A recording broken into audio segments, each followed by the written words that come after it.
नमस्कार दोस्तों, आशा करता हूँ कि आप सब अच्छे होंगे।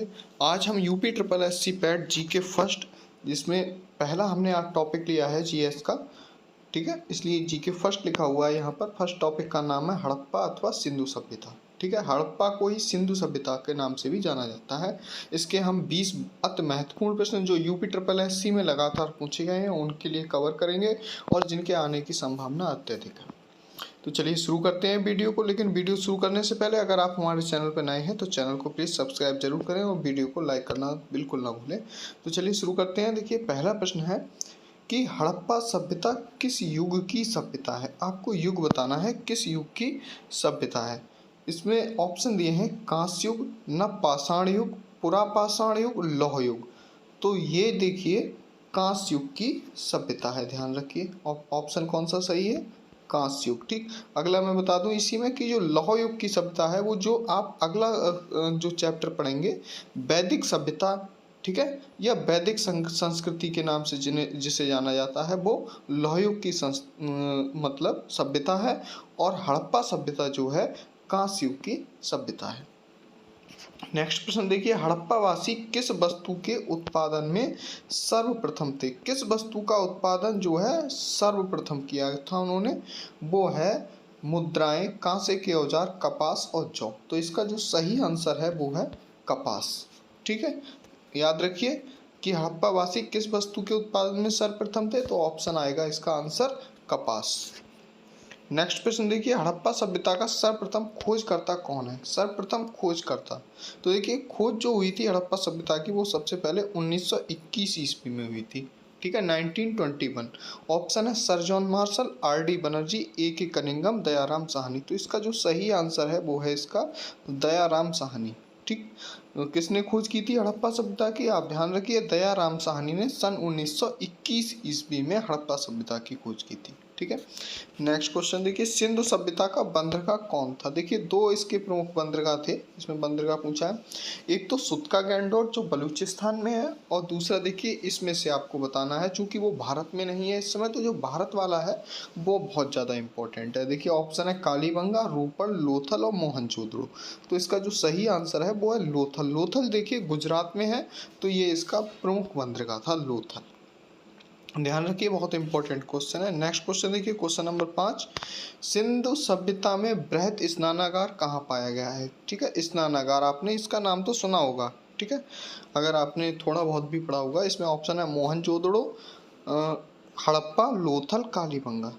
तो इसका जो सही आंसर है वो है मोहनजोदड़ो। तो जो सिंधु सभ्यता का बृहत स्नानागार पाया गया है वो मोहनजोदड़ो में। एक बात और बता दूं, बृहत स्नानागार के साथ साथ बृहत अन्नागार या धान्य कोठार, यानी जहां अन्न को स्टोर किया जाता था, अनाज को स्टोर किया जाता था, वो भी मोहनजोदड़ो में ही है, ठीक है।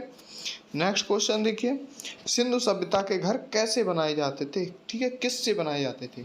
ऑप्शन है ईंट से, सॉरी ये ईंट है, ईद नहीं है, ठीक। ईंट के, बांस के, पत्थर से, लकड़ी से। तो इसका जो सही आंसर है वो ईंट के। ये बहुत इंपॉर्टेंट बात है, अधिकतर लोग इस प्रश्न को गलत कर देते हैं। तो इसका सही आंसर है वो ईंट से बनाए जाते थे। एक बात यहाँ पर और ध्यान रखिए, क्योंकि जो ईंट के जो साक्ष्य मिले हैं वो कालीबंगन राजस्थान में है, तो वहाँ से जो है ईंट के जो पकी हुई ईंटें हैं उसके साक्ष्य मिले हैं, ठीक है। ध्यान रखिए, पकी हुई ईंटों के साक्ष्य अगर सिंधु सभ्यता में पूछे तो कहाँ से मिले हैं, कालीबंगन से मिले हैं, ठीक है। तो इसीलिए आप ध्यान रखिए, आप सिंधु सभ्यता के जो घर थे वो ईंटों से बनाए जाते थे। नेक्स्ट देखिए, नेक्स्ट क्वेश्चन है, हड़प्पा सभ्यता के निवासी थे ग्रामीण, शहरी, खानाबदोश, जनजातीय। तो देखिए इसका जो सही आंसर है वो है शहरी, ठीक है, क्योंकि हड़प्पा सभ्यता जो थी वो एक नगरीय सभ्यता थी। कैसी सभ्यता थी? नगरीय, ठीक, ध्यान रखिए। तो इसके जो निवासी थे वो शहरी थे। नेक्स्ट क्वेश्चन देखिए, किस पदार्थ का उपयोग हड़प्पा काल की मुद्राओं के निर्माण में किया जाता था। किसके निर्माण में? मुद्राओं के निर्माण में। तो सेलखड़ी, कांसा, तांबा, लोहा। तो उस समय जो था हड़प्पा सभ्यता में मुद्राओं के निर्माण के लिए सेलखड़ी का प्रयोग किया जाता था। बहुत इंपॉर्टेंट है, याद रखिए। नेक्स्ट प्रश्न नंबर 9, सिंधु घाटी सभ्यता के लोगों का मुख्य व्यवसाय क्या था। ठीक है, मुख्य व्यवसाय व्यापार, पशुपालन, शिकार या कृषि। देखिए शिकार नहीं, शिकार जो था वो पुरापाषाण काल में था, ठीक है।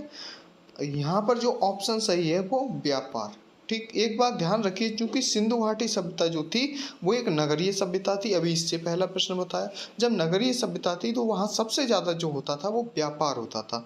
जो पशुपालन और कृषि की बात आएगी वो वैदिक सभ्यता आएगी। ठीक है, वैदिक सभ्यता में जो आर्य थे वो पशुपालन करते थे, पशुपालन में गायों को पालते थे और कृषि करते थे मुख्यतः। लेकिन सिंधु घाटी सभ्यता एक में मुख्यतः व्यापार होता था, वो एक नगरीय सभ्यता थी, याद रखिएगा। नेक्स्ट क्वेश्चन देखिए 10 नंबर, भारत में खोजा गया सबसे पुराना शहर है हड़प्पा, पंजाब, मोहनजोदड़ो, सिंध।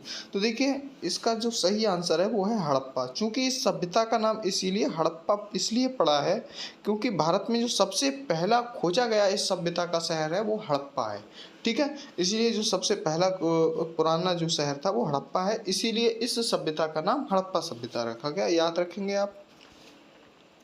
नेक्स्ट क्वेश्चन है, हड़प्पा वासी किस धातु से परिचित नहीं थे?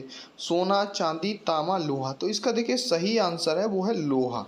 बाकी सोना, चांदी, तांबे से परिचित थे लेकिन लोहे से परिचित नहीं थे। लोहे से जो लोग परिचित थे, जिन्होंने परिचय कराया, वो हैं आपके वैदिक सभ्यता या आर्य लोग। ठीक है, ध्यान रखिए, आर्य या वैदिक सभ्यता के लोगों ने लोहे का प्रयोग किया।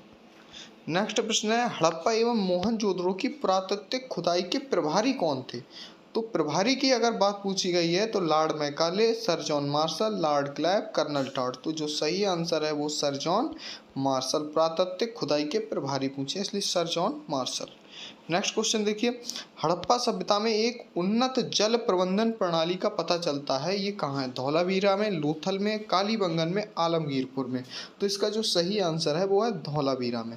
धौलावीरा गुजरात में ही है, यहाँ से एक उन्नत जल प्रबंधन प्रणाली का पता चलता है। नेक्स्ट देखिए, किस हड़प्पाकालीन स्थल से नृत्य मुद्रा वाली स्त्री की कांसे की मूर्ति, किसकी कांस्य की मूर्ति मिली है? ऑप्शन है मोहनजोदड़ो से, कालीबंगा से, हड़प्पा से, बनावली से। तो इसका जो सही आंसर है वो है मोहनजोदड़ो से। कहाँ से मिली है नृत्य मुद्रा वाली स्त्री की कांस्य मूर्ति? मोहनजोदड़ो से। नेक्स्ट क्वेश्चन देखिए, क्वेश्चन नंबर 15, निम्नलिखित में से किस हड़प्पाकालीन स्थल से युगल समाधान, युगल का मतलब दो शव एक साथ जहां दफनाए गए हों, तो युगल समाधान का साक्ष्य मिला है, वो कौन सा जगह है? तो लोथल, कालीबंगा, बनावली, हड़प्पा। तो इसका सही आंसर है वो है लोथल। तो दो बातें लोथल की विशेषता याद रखिए, एक तो यहाँ से युगल समाधान मिला है और ये हड़प्पा सभ्यता का सबसे प्रसिद्ध डॉकयार्ड, डॉकयार्ड नाम से भी आ सकता है, डॉकयार्ड या बंदरगाह है। नेक्स्ट क्वेश्चन देखिए, निम्नलिखित में से कौन सी फसल हड़प्पा कालीन लोगों द्वारा उत्पादित नहीं, ऑप्शन में इसमें प्रश्न में पूछा है नहीं उत्पादित की जा सकती थी। ठीक है, ध्यान रखना है। ऑप्शन है जौ, दालें, चावल, गेहूं। तो देखिए दालें हड़प्पा सभ्यता के लोगों द्वारा उत्पादित नहीं की जाती थी। सबसे पहले उन्होंने जौ के लिए उत्पादित किया, बाद में चावल और गेहूं शुरू किया। तो क्या उत्पादित नहीं किया जाता था? दालें। नेक्स्ट प्रश्न है, हड़प्पा कालीन स्थलों से अभी तक किस धातु की प्राप्ति नहीं हुई है? कौन से धातु की प्राप्ति नहीं हुई है? तांबा, स्वर्ण, चांदी। अभी मैंने बताया था लोहे का प्रयोग नहीं करते थे, इसलिए वहां से अभी भी लोहे की धातु प्राप्त नहीं हुई है। ठीक, लोहे का जो प्रयोग था वो वैदिक संस्कृति या वैदिक सभ्यता में। किस पशु के अवशेष सिंधु घाटी सभ्यता में प्राप्त नहीं हुए? आपको बताना है नहीं हुए। ठीक, शेर, घोड़ा, गाय, हाथी। तो देखिए इसका जो सही आंसर है वो गाय है। ठीक है, अब ध्यान रखिए, एक यहाँ पर कंफ्यूजन ये है, यहाँ घोड़े के अवशेष तो अब जाके अभी रिसेंटली प्राप्त हुए हैं, लेकिन सिंधु घाटी सभ्यता के लोग घोड़े का प्रयोग नहीं करते थे, ये ध्यान रखना है आपको। और जिस पशु के अवशेष बिल्कुल यहाँ से प्राप्त नहीं हुए हैं वो गाय, गाय को पशुपालन के रूप में वैदिक संस्कृति के जो आर्य लोग थे वो पशुओं को पशुपालन करते थे, उसमें मुख्यतः गाय होती थी एक बहुत बड़े झुंड के रूप में। ठीक है, आगे हम नेक्स्ट वीडियो में इसके बारे में बात करेंगे, वैदिक संस्कृति की बारे में, जो कल मिल जाएगी आपके लिए। तो चैनल को सब्सक्राइब जरूर कर लीजिए, जिसके लिए आपके लिए इम्पोर्टेंट सभी वीडियो टॉपिक वाइज आपके लिए प्रत्येक दिन एक वीडियो 20-25% जो भी इम्पोर्टेंट होंगे मैं उसी हिसाब से आपके लिए देता रहूँगा। देखिए 19 नंबर प्रश्न है, निम्नलिखित में से कौन मोहनजोदड़ो की सबसे बड़ी इमारत मानी जाती है? विशाल स्नानागार, विशाल अन्नागार, सभा भवन, इनमें से कोई नहीं। तो देखिए जो सबसे बड़ी इमारत की बात है वो है विशाल अन्नागार।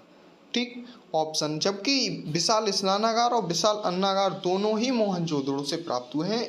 ये मोहनजोदड़ो की विशेषता है। सिंधु सभ्यता से प्राप्त मोहरों पर निम्नलिखित में से किस पशु का सर्वाधिक उत्कीर्ण हुआ है?